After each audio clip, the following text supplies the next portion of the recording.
მოდით ვნახოთ მეგობრებო, რა სასიყვარულო მესიჯი აქვს სამყაროს თქვენთვის ახლა. ვნახოთ აბა, სასიყვარულო მესიჯი სამყაროსგან თქვენთვის ახლა.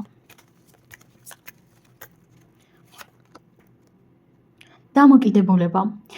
რაღაც გარკვეული დამოკიდებულებები და მიჯაჭვულობები ხელს გიშლით ჯანსაღი ურთიერთობის აწყობაში. ეს შეიძლება იყოს როგორც თქვენი მხრიდან, ასევე სხვა ადამიანის მხრიდან, მაგალითად, დამოკიდებულება შეიძლება იყოს რაღაც აზარტულ თამაშებზე, ალკოჰოლზე, სიგარეტზე ან რაღაც ასეთ არაჯანსაღზე, ხო?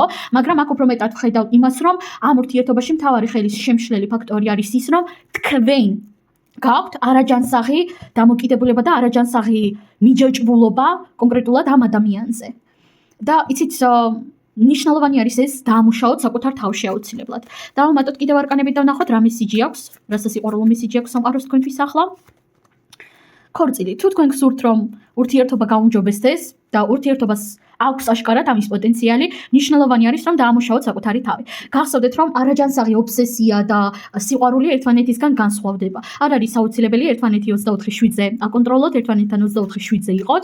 ამიტომაც დაამუშავეთ საკუთარი თავი და გახსოვდეთ, რომ ურთიერთობას აქვს ძალიან კარგი პოტენციალი. უბრალოდ ეს არაჯანსაღი დამოკიდებულებები არის დასამუშავებელი ან თქვენი მხრიდან, ან პარტნიორის მხრიდან.